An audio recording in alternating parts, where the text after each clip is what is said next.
जम्मू कश्मीर के पुलवामा जिले में अखनूर सेक्टर में सुरक्षा बलों ने भारत पाक सीमा पर सुरंग मिलने का खुलासा किया है। सीमा पर घुसपैठ की तमाम कोशिशें नाकाम होने के बाद पाकिस्तान सुरंग के जरिए घुसपैठ की कोशिश कर रहा था। सूत्रों के मुताबिक 50 मीटर लंबे इस सुरंग की ऊंचाई करीब 8 से 10 फीट है और चौड़ाई 2 से 2.5 फीट है, जिसमें एक आदमी आराम से आर पार जा सकता है।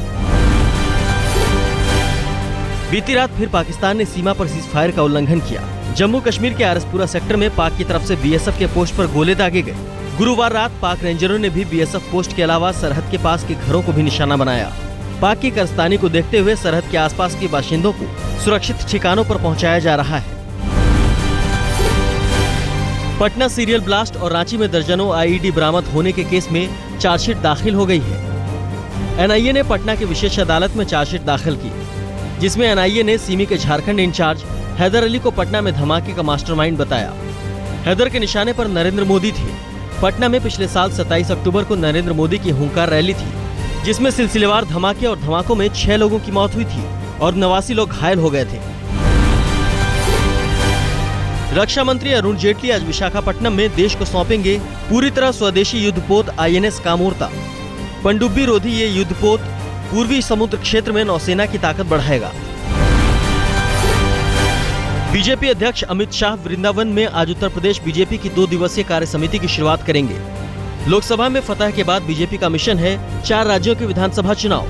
हरियाणा, महाराष्ट्र, झारखंड, जम्मू कश्मीर में इसी साल होने वाले हैं। उसके बाद बीजेपी का मिशन यूपी होगा, जिसकी तैयारी में यूपी बीजेपी अभी से जुट गई है।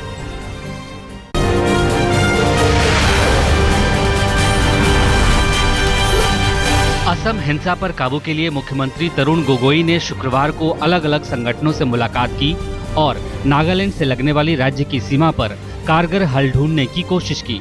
बैठक के बाद मुख्यमंत्री ने कहा कि सीमा की सुरक्षा की जिम्मेदारी स्थानीय लोगों को ही दे दी जाएगी। नेता विपक्ष पर अब सुप्रीम कोर्ट सख्त हो गया है। कोर्ट ने लोकपाल के बहाने सरकार से जवाब तलब किया है। सुप्रीम कोर्ट ने केंद्र को नोटिस देकर 4 हफ्तों के अंदर मामला सुलझाने को कहा है, नहीं तो अदालत इस मुद्दे पर फैसला सुनाने को मजबूर हो जाएगी। प्रधानमंत्री नरेंद्र मोदी का नया मिशन है 44+ और टारगेट है जम्मू कश्मीर। बीजेपी चाहती है जम्मू कश्मीर में अगली सरकार बीजेपी की अगुवाई वाली बने। नरेंद्र मोदी ने पद संभालने के बाद जम्मू कश्मीर पर विशेष ध्यान देना शुरू किया है, चाहे वो रेल सेवा की शुरुआत हो या फिर नेशनल हाईवे की योजना को मंजूरी। साल के अंत में राज्य में विधानसभा चुनाव हैं और मोदी और बीजेपी उनके विकास पुरुष की छवि को ही भुनाने के मूड में है। पूर्व आईपीएस और झारखंड विकास मोर्चा के पूर्व सांसद डॉक्टर अजय शुक्रवार को कांग्रेस में शामिल हो गए। रांची के कांग्रेस भवन में आयोजित समारोह में उन्होंने कांग्रेस की सदस्यता ग्रहण की। इस मौके पर झारखंड कांग्रेस के अध्यक्ष सुखदेव भगत मौजूद थे। उत्तर प्रदेश सरकार अब अपनी छवि चमकाने के लिए प्रोफेशनल कंपनी का सहारा लेगी। उत्तर प्रदेश जनसंपर्क और सूचना विभाग ऐसी प्रोफेशनल पीआर कंपनी को हायर करने की जुगत में है। उत्तर प्रदेश मंत्रिमंडल की शुक्रवार को बैठक में सूचना विभाग के इस प्रस्ताव पर मुहर भी लगा दी गई। मथुरा की सांसद हेमा मालिनी शुक्रवार को अपने संसदीय क्षेत्र में दिखी। हेमा मालिनी ने शिशु सदन जाकर उस मासूम बच्ची को देखा जिसे गुरुवार को लावारिस हालत में एक मंदिर से उठाया गया था। इस मौके पर हेमा ने शिशु सदन की हालत सुधारने के लिए सांसद निधि से पैसे देने का भी ऐलान किया। बिहार के मुख्यमंत्री जीतन राम मांझी ने दलितों का आह्वान किया है कि वो ज्यादा से ज्यादा अंतरजातीय विवाह करें, जिससे दलित समाज की ताकत बढ़े। बिहार में 16% दलित हैं। मुख्यमंत्री ने ये भी कहा कि जिस समुदाय की आबादी 22% हो जाएगी, उसकी ही सूबे में सरकार बनेगी।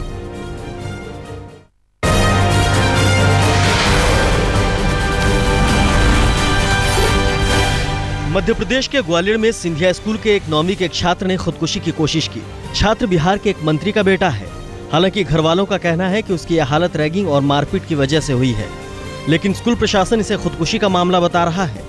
लड़के को नाजुक हालत में दिल्ली के हॉस्पिटल में भर्ती कराया गया है। दिल्ली के छतरपुर में एक शख्स को दिन दहाड़े गोली मार दी गई। घायल युवक फीडर बस सेवा का काम करता था। चश्मदीदों के मुताबिक हमलावर रोज उससे 500 रुपए मांगता था। पैसे देने से मना करने पर बदमाश ने युवक को गोली मार दी। पुलिस हमलावर की तलाश कर रही है। दिल्ली के अशोकनगर में एक नाबालिग लड़की से बलात्कार का मामला सामने आया है। आरोप है कि लड़की को डरा धमकाकर उसके साथ बलात्कार किया गया। पीड़िता और आरोपी एक दूसरे को पहले से ही जानते थे। पुलिस आरोपी की तलाश में जुट गई है। दिल्ली के एक होटल में मॉडल से रेप के आरोपी 14 दिनों की न्यायिक हिरासत में भेज दिया गया है। सूत्रों के मुताबिक आरोपी मॉडल से मिलने होटल में गया था और वहां उसने घटना को अंजाम दिया। पुलिस ने सीसीटीवी के जरिए आरोपी को गिरफ्तार कर तिहाड़ जेल भेज दिया है। दिल्ली के वसंत विहार में नॉर्थ ईस्ट की एक लड़की ने रेप का आरोप लगाया है। लड़का भी नॉर्थ ईस्ट का बताया जा रहा है। लड़की के मुताबिक दोनों लिव इन रिलेशनशिप में रहते थे और लड़के ने शादी का झांसा देकर उसके साथ रेप किया। पुलिस ने मामला दर्ज कर आरोपी को गिरफ्तार कर लिया है। दिल्ली के वसंत विहार में एक लड़की के अपहरण का मामला सामने आया है। जानकारी के मुताबिक लड़की को स्कूल से लौटते वक्त अगवा किया गया। घर वालों ने इस मामले में पुलिस पर लीपापोती का आरोप लगाया है।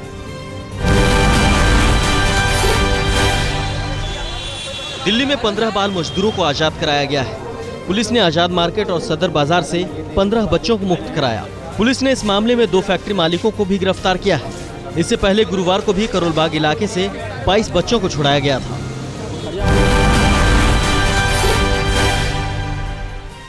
दिल्ली में कार चोरों ने एक कार पर हाथ साफ कर दिया।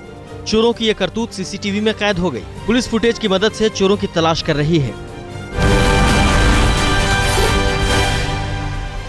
गाजियाबाद के खोड़ा में 2 नाबालिग लड़कियों से गैंगरेप का मामला सामने आया है। आरोप है कि पड़ोस में रहने वाले एक लड़के ने 2 लड़कियों को नशीला जूस पिलाकर दोनों के साथ बारी बारी रेप किया। घर वालों ने पुलिस पर इस मामले में लापरवाही का आरोप लगाया है। फिलहाल पुलिस मामला दर्ज कर आरोपियों की तलाश कर रही है। यूपी के बहराइच में एक नाबालिग दलित लड़की से रेप के बाद उसकी हत्या की कोशिश की गई।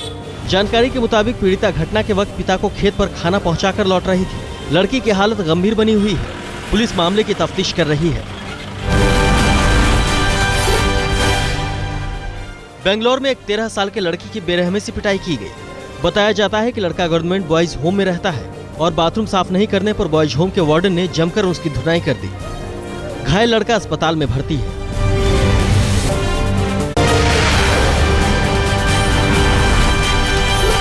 बिहार के गोपालगंज में बाढ़ से जूझ रहे लोगों को बीमारियों ने भी घेरना शुरू कर दिया है। सैकड़ों घरों में बाढ़ का पानी भरा है। सरकारी राहत के अभाव में दाने दानों को मोहताज लोग गंदा पानी पीने को मजबूर हैं। बिहार के नालंदा जिले में बाढ़ की वजह से 90 लोगों की मौत हो गई है। सरकारी राहत नाकाम होने की वजह से लोगों को दोहरी मुसीबत झेलनी पड़ रही है। करीब 200 गांवों में बाढ़ का पानी भरा है, जबकि दर्जनों मकान ढह चुके हैं। हालांकि मुख्यमंत्री का कहना है कि हजारों लोगों को सुरक्षित कैंपों में पहुंचाया गया है। उन्हें पानी और भोजन दिया जा रहा है। फिर जो कैंप लगे थे जहां पर वो लोग आकर के खाए थे, कम से कम ऐसे तो बताया जाता है काफ़ी करीब 2.5 लाख लोग सफरर हैं, लेकिन कैंप में 15-16 लाख आदमी 80,000 आए थे। उन लोगों को खाना पीना का प्रबंध कर किया गया था। यूपी में बाढ़ का जायजा लिया गृह मंत्री राजनाथ सिंह ने। राजनाथ सिंह ने बाढ़ से सबसे ज्यादा प्रभावित बहराइच और श्रावस्ती जिले का हवाई सर्वेक्षण किया।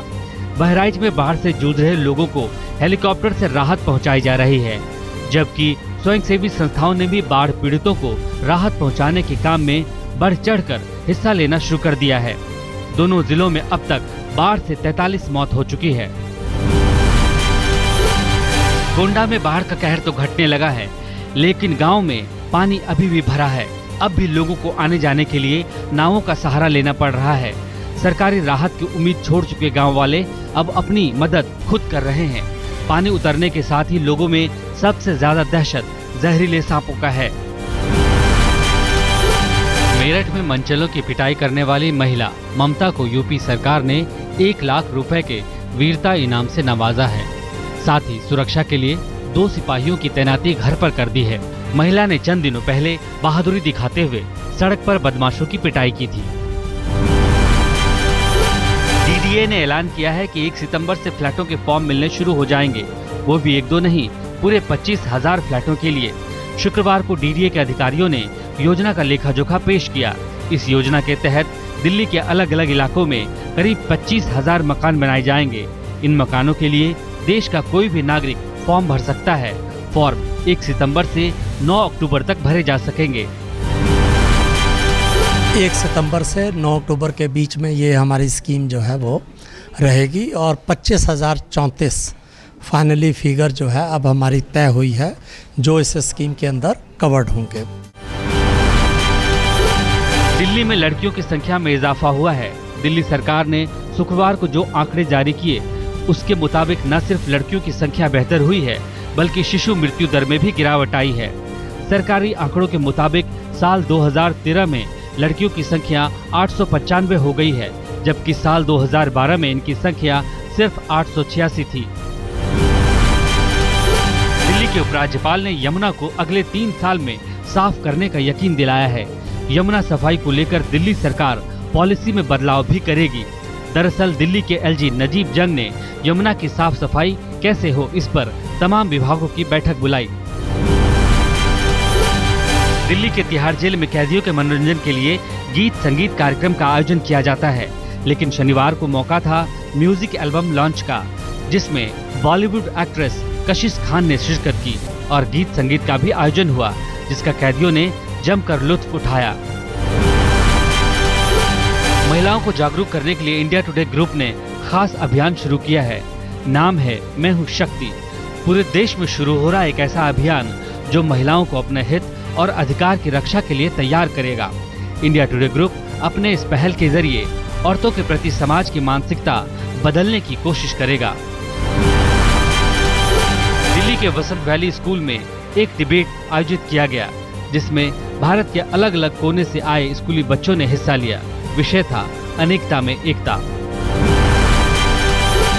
एसी बस में अगर लाइब्रेरी, वर्चुअल क्लास, वाईफाई और इंटरनेट जैसी सुविधाओं के बीच शांत माहौल में पढ़ने का मौका मिले तो हर छात्र इसका फायदा जरूर उठाना चाहेगा।